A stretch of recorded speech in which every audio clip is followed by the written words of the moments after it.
आप सब लोगों का बहुत बहुत स्वागत है।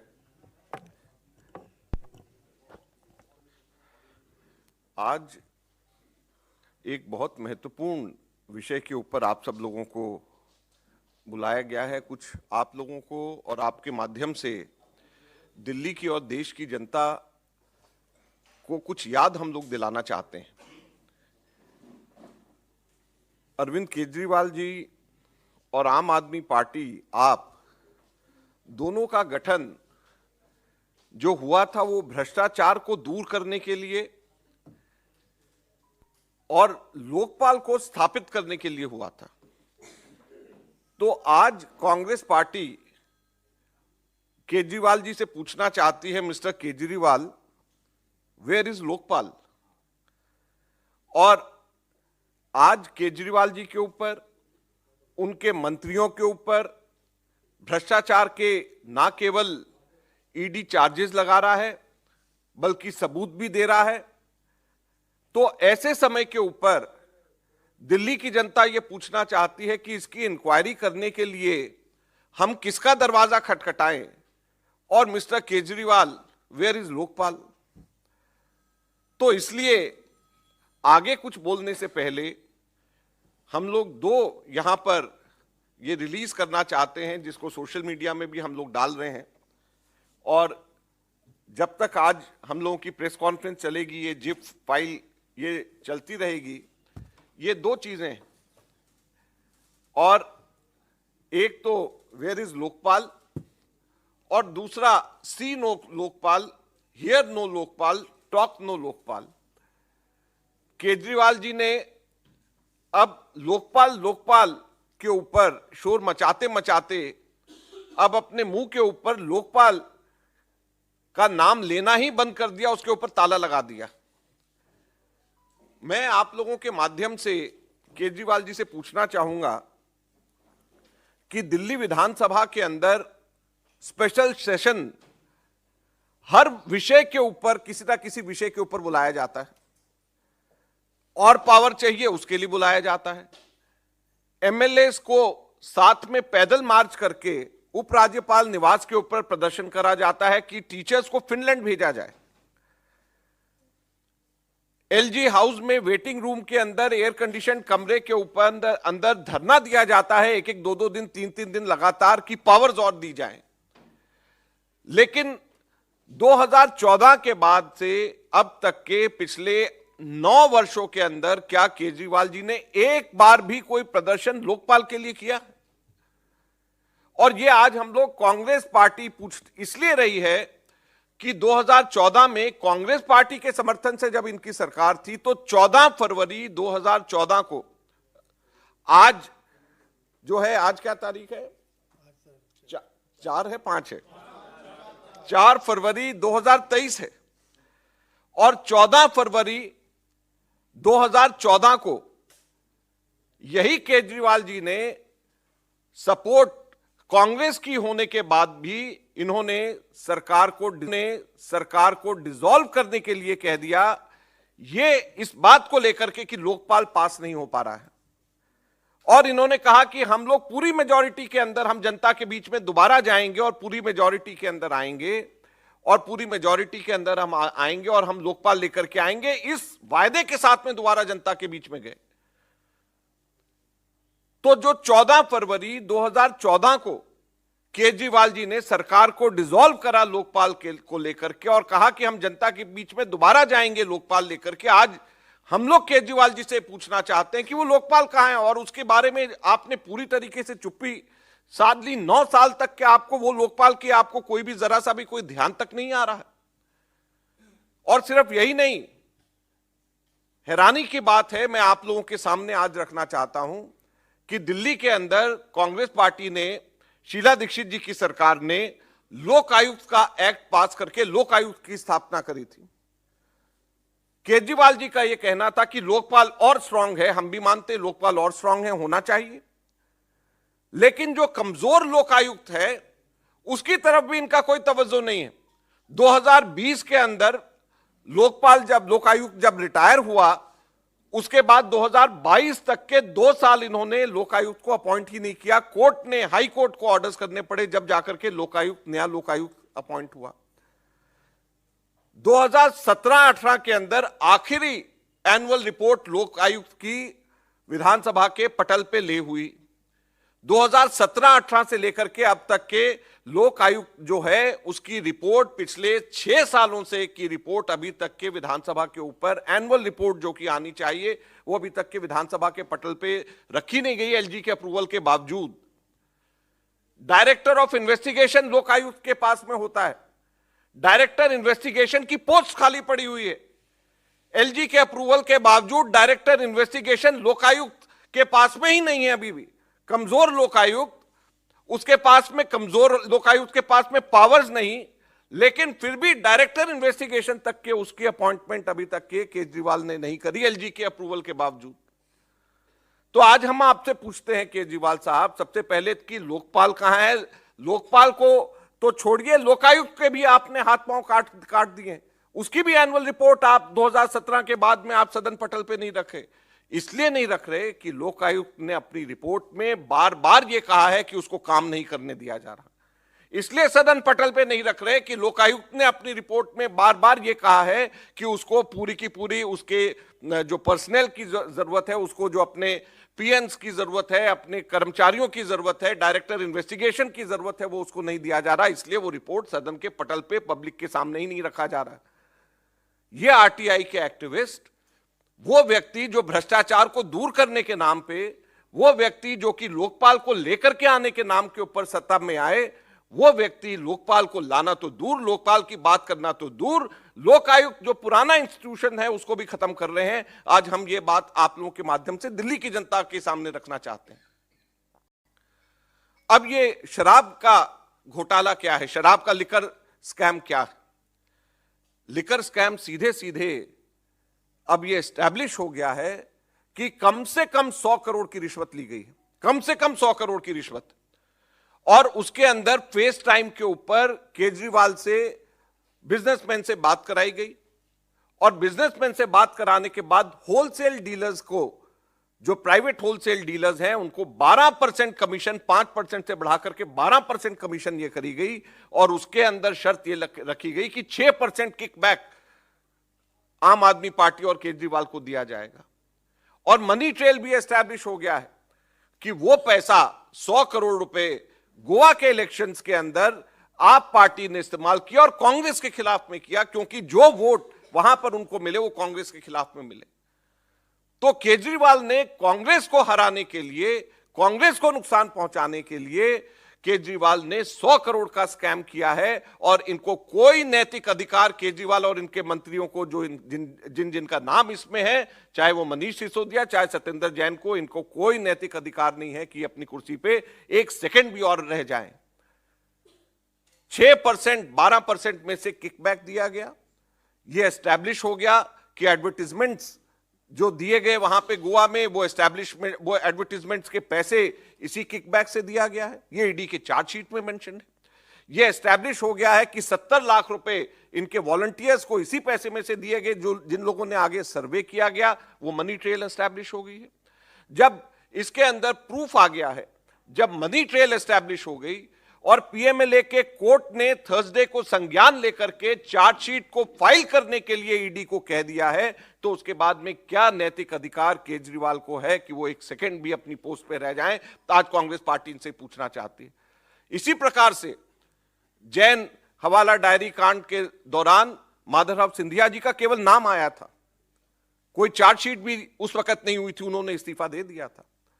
कांग्रेस के यूपीए के रेजीम के दौरान ऐसे मैं दसियों एग्जाम्पल दे सकता हूं। हमारी अपनी सरकार होने के बावजूद पवन कुमार बंसल जी के एक भांजे का नाम केवल आ गया था, कोई चार्जशीट नहीं हुई थी, उन्होंने नैतिकता के आधार के ऊपर इस्तीफा दे दिया था। और यह भ्रष्टाचार को दूर करने के नाम पे बनी हुई पार्टी, भ्रष्टाचार को हटाने के नाम पे बनी हुई पार्टी, लोकपाल के नाम पे बनी हुई पार्टी, उनके अंदर अगर इतना नैतिक अधिकार नहीं है कि पूरे के पूरे प्रूफ एस्टैब्लिश हो जाने के बाद, मनी ट्रेल एस्टैब्लिश होने के बाद, लोकायुक्त ना लेकर के आने के बाद में जो अभी लोकायुक्त है उसको कमजोर करे और लोकपाल नहीं लेकर के आने के बाद भी वो अगर अपनी पोस्ट के ऊपर अपने पद पे बने हुए हैं तो इससे ज्यादा हैरान करने वाली बात नहीं हो सकती है। एक चीज और मैं इसमें जरूर ऐड करना चाहता हूं, क्योंकि ये इस वक्त समझने के लिए बहुत जरूरी है। लिकर पॉलिसी चेंज करी गई केजरीवाल सरकार द्वारा। इससे पहले दिल्ली के अंदर सारी की सारी लिकर, जिसके अंदर डिस्ट्रीब्यूशन और रिटेल और स्टोर, ये सारा का सारा दिल्ली सरकार के अधीन होता था। एक कमेटी बनाई गई और कमेटी को 2020 के अंदर जब कमेटी बनाई गई 4 सितंबर को, उसको कहा गया कि आप अपने सिफारिशें दीजिए कि कैसे ये लिकर पॉलिसी दिल्ली में होनी चाहिए। उस कमेटी ने 13 अक्टूबर को अपनी रिपोर्ट दिया और 13 अक्टूबर को उस कमेटी ने 2 मुख्य सिफारिशें करी और वो दोनों मुख्य सिफारिशों को ठीक उल्टा केजरीवाल ने किया। लिकर स्कैम उसी का नाम है। एक सिफारिश उन्होंने करी कि जो होलसेल लिकर का ट्रेड है दिल्ली में, वो सीधे के सीधे सरकार के पास होना चाहिए। उन्होंने एग्जाम्पल दिया कर्नाटका का। उन्होंने कहा कि अगर होलसेल और रिटेल दोनों प्राइवेट के हाथ में होगा तो इसमें चोरी होगी, लीकेज होगी, और इसलिए होलसेल सरकार को पूरा अपने हाथ में रखना चाहिए। सरकार ने उसका ठीक उलट किया और यही स्कैम में आ रहा है। होलसेल प्राइवेट के हाथ में दे दिया और 5% से बढ़ा करके 12% उसके अंदर इन्होंने कमीशन उसके अंदर रख दिया, जिसके अंदर से 12 में से 6% इन्होंने किकबैक इसमें लिया। तो सबसे पहले इन्होंने अपनी ही द्वारा अपॉइंट करी हुई कमेटी, वो कोई कमेटी एलजी ने नहीं अपॉइंट करी या कोई केंद्र सरकार ने नहीं अपॉइंट करी, वो केजरीवाल की ही सरकार ने अपने चुने हुए अधिकारियों की कमेटी बनाई और उस कमेटी का ही फैसला उन्होंने नहीं माना, जिस कमेटी ने कहा कि होलसेल जो ट्रेड है लिकर का, शराब का जो होलसेल ट्रेड है, वो प्राइवेट के हाथ में नहीं, वो सरकार को अपने हाथ में लेना चाहिए। दूसरी सिफारिश मुख्यतः उन्होंने कहा कि रिटेल के अंदर भी जब आप रिटेल में दुकानें ठेके देंगे तो किसी भी व्यक्ति को 2 से ज्यादा ठेका नहीं देना चाहिए ताकि मोनोपोली ना हो। इन्होंने उसको भी ठीक उलट कर दिया। इन्होंने 2 के हिसाब से नहीं बल्कि दिल्ली को जोन्स में बांट दिया और एक एक जोन में 25-25 ठेके दे दिया और एक एक जोन एक एक व्यक्ति को दे दिया। लिहाजा हुआ ये कि मैन्युफैक्चरर्स ने नाम बदल करके होलसेल में आ गए, वही ओनर्स हैं लेकिन नाम बदल करके होलसेलर में आ गए, और नाम बदल करके वही होलसेलर रिटेल में आ गए और मोनोपोली कर लिया और लीकेजेस कर लिया। और उसका नतीजा यह हुआ कि जो पहला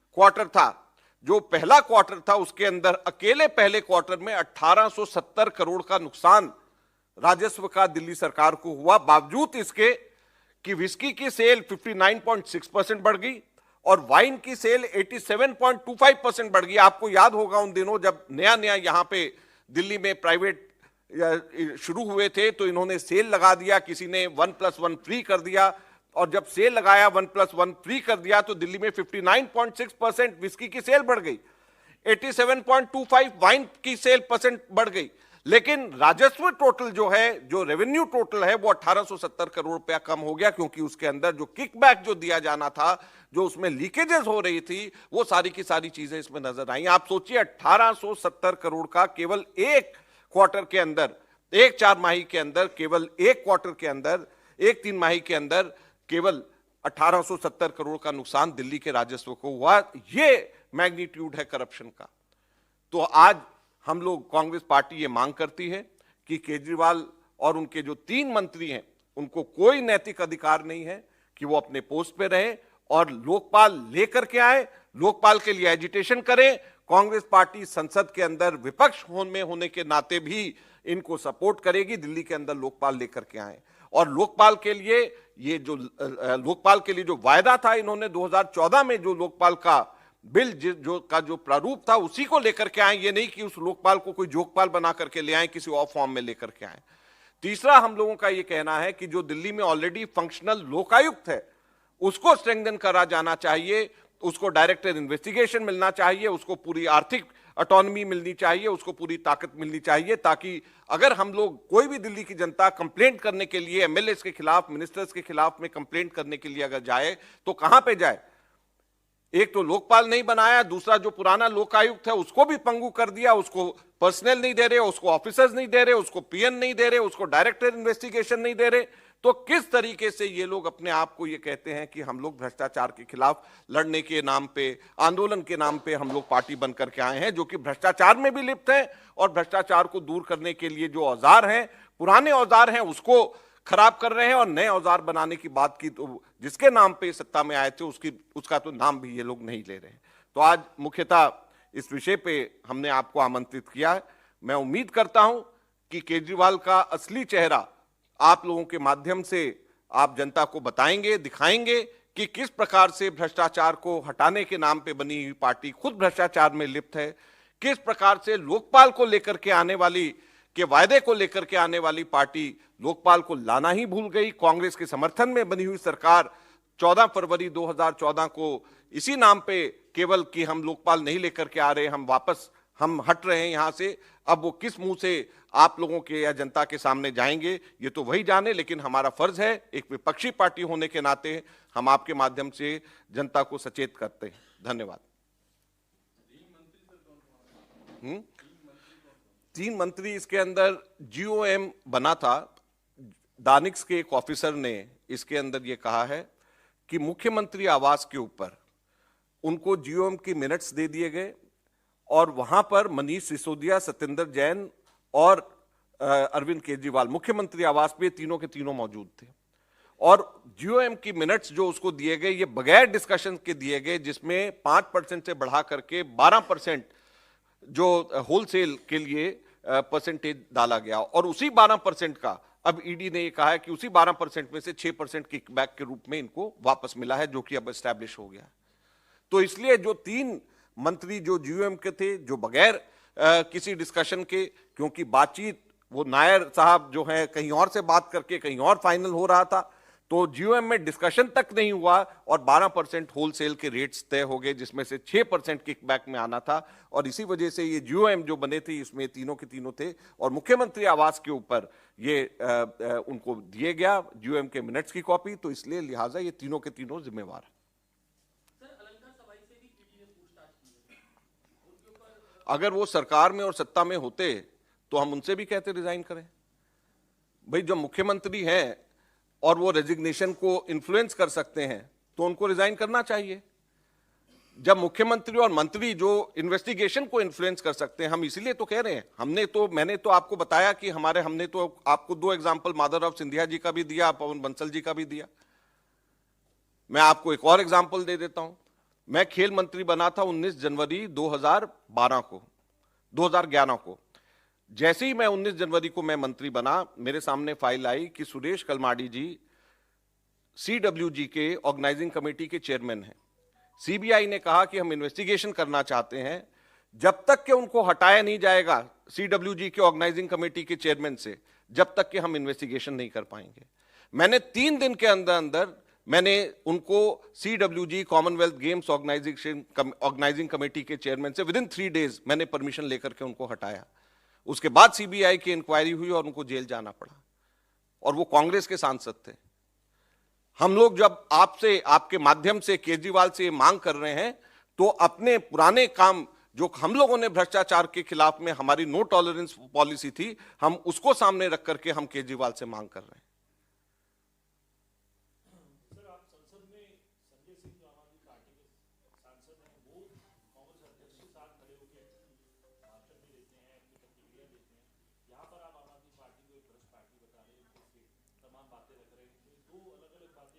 मेरे ख्याल से बेहतर रहेगा कि आप संजय सिंह से पूछें।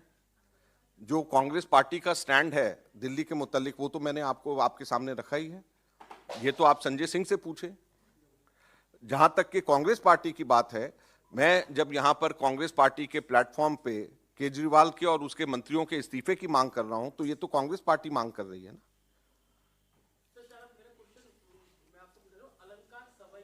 मैं जानता हूं, अलंकार सवई को अच्छे से जानता हूं।